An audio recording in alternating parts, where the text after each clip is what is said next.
You have a safe in your closet, or perhaps a fireproof box tucked away under the bed. Inside is a stack of $20 and $100 bills. When you look at it, you feel a very specific, almost primal kind of comfort. No matter what happens to the power grid, the banking system, or the economy, you have physical, undeniable purchasing power right there in your hands. But at some point, that stack of bills stops being a safety net and silently turns into a massive uninsured liability. Keeping physical cash at home feels like the ultimate form of financial control, but the reality is that past a certain threshold, you are taking on enormous risks that you likely haven't priced in. So, exactly how much cash kept at home is considered too much? To answer this, we cannot just throw out a random number. We have to completely dismantle the way we think about physical money. We need to look at the actual mechanisms of insurance, the mathematical cost of lost yield, and the hidden legal traps of trying to spend a large pile of cash in a modern economy. Let's establish the baseline first. Having zero physical cash at home is a mistake. We live in an incredibly fragile digital ecosystem. When a severe storm knocks out local infrastructure, when a cellular network goes down, or when a massive software glitch takes out point-of-sale terminals nationwide, Apple Pay does not work. Your premium credit card is just a useless piece of metal. In those specific moments, cash is the only functional currency. It buys the last bag of ice. It gets you a tank of gas. It pays a local contractor to throw a tarp over your damaged roof before the next rainstorm hits. Disaster preparedness agencies generally recommend having enough physical liquidity to sustain your household's basic operations for 3 to 7 days. For an average family, this typically ranges from $500 to $1,500. Let's call this your utility threshold. This money has a specific job, bridging the gap until digital systems come back online, but many people don't stop at their utility threshold. Driven by a deep distrust of institutions, fears of bank failures, or general economic anxiety, they start pulling serious wealth out of the system. $5,000, $20,000, $50,000. This is where we need a fundamental cognitive upgrade. We tend to view physical cash as a risk-free asset. It is not. Keeping tens of thousands of dollars at home is not avoiding risk. It is simply trading one set of institutional risks for a completely different, uninsurable set of physical and legal risks. The moment your home cash pile exceeds your immediate utility threshold, you are paying a massive hidden premium for an illusion of control. Let's break down exactly how that premium is charged to you. The first mechanism working against you is the insurance trap. There is a widespread misconception that if your house is burglarized or burns to the ground, your homeowner's or renter's insurance will cover the cash you lost. This is a catastrophic misunderstanding of how insurance policies are written. Check your policy's declarations page tonight. Almost every standard homeowner's insurance policy rigidly caps the coverage for physical money, banknotes, and precious metals at exactly $200. Some premium policies might stretch that limit to $500. If you have $30,000 hidden in your floorboards and your house burns down, the insurance company writes you a check for $200. The remaining $29,800 is permanently vaporized. When you keep a large amount of cash at home, you are effectively acting as your own insurance company for a highly flammable, highly targeted asset, and you are doing it without charging a premium to cover your own downside. You might be thinking, that is exactly why I bought a heavy-duty fireproof safe. But let's look at the reality of consumer safes. Read the fine print on the door. Most standard fire safes are rated to keep internal temperatures below the combustion point of paper for 30 to 60 minutes. In a severe structural house fire, temperatures easily exceed those limits, and the duration is often much longer. When firefighters finally open that safe, they often find nothing but a block of gray ash. Furthermore, a safe protects you from a crime of opportunity, but it makes you a target for a crime of intention.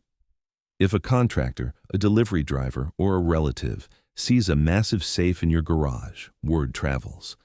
Professional burglars do not crack consumer safes on site. They rip them out of the wall, load them into a truck, and cut them open with an angle grinder in the woods. The second mechanism destroying your home cash is the double penalty of inflation and opportunity cost. Physical cash produces no yield. It is entirely passive. It just sits in the dark while inflation actively strips away its purchasing power. But the true cost isn't just inflation, it's what you are giving up to hold that paper. Let's look at the math. Suppose you decide to keep $20,000 in a safe for 5 years because it makes you feel secure. During that exact same 5-year period, you could have placed that money in a risk-free environment like short-term treasury bills or a high-yield savings account, paying a conservative 4% annual interest.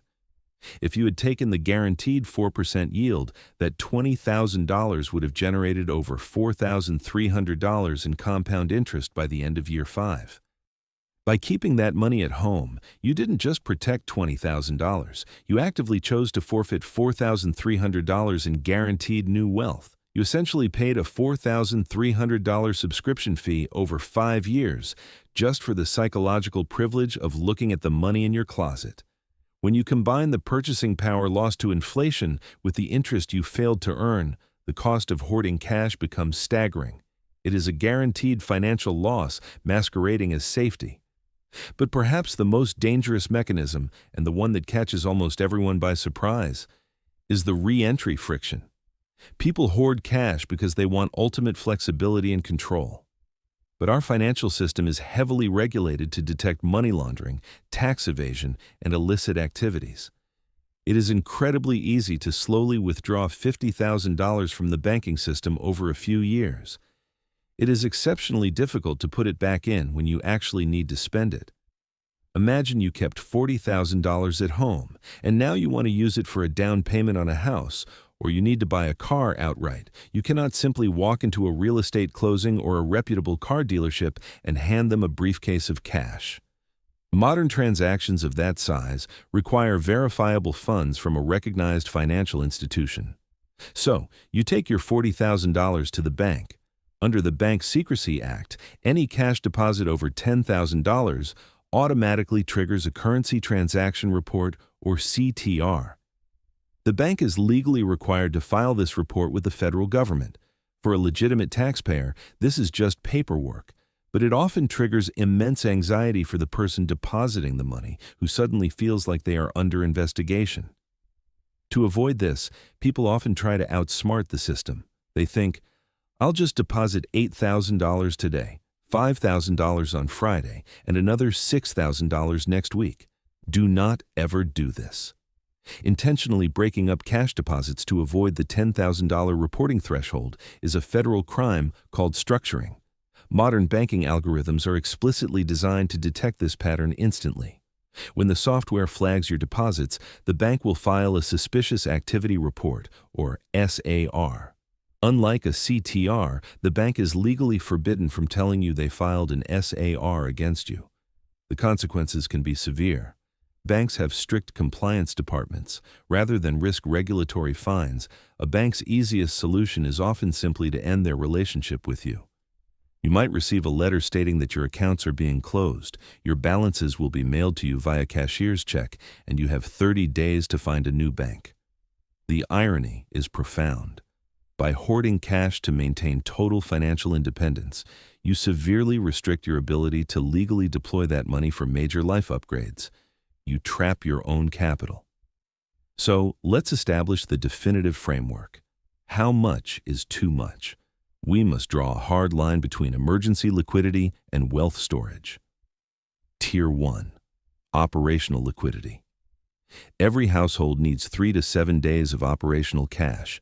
Calculate what it costs to feed your family, fill your gas tanks, and handle a minor emergency without swiping a card. For most, this is between $500 and $1,500. Crucially, this money must be in the right denominations. If the power grid is down and you are trying to buy a $12 bag of ice, the merchant is not going to have change for a $100 bill. Your emergency cash should be heavily weighted in 10s and 20s. A stack of hundreds is actually a liability in a localized crisis because it is too large to transact with. Tier 2. The catastrophic buffer. If you live in an area prone to severe natural disasters, like hurricane zones or earthquake fault lines, or if you run a cash-heavy business that occasionally requires immediate capital to operate during a banking freeze, you can justify extending your threshold. This maximum ceiling is exactly 1 month of your bare-bones survival expenses: rent or mortgage, basic utilities, food, and transport. For a typical household, this might be $3,000 to $5,000. If you hold this amount, it absolutely must be kept in a high-security safe that is bolted to the concrete foundation of your home, and you should view it strictly as a dead asset. Money that you accept will lose value to inflation in exchange for immediate disaster utility. The too much threshold. Anything beyond 1 month of basic survival expenses is objectively too much.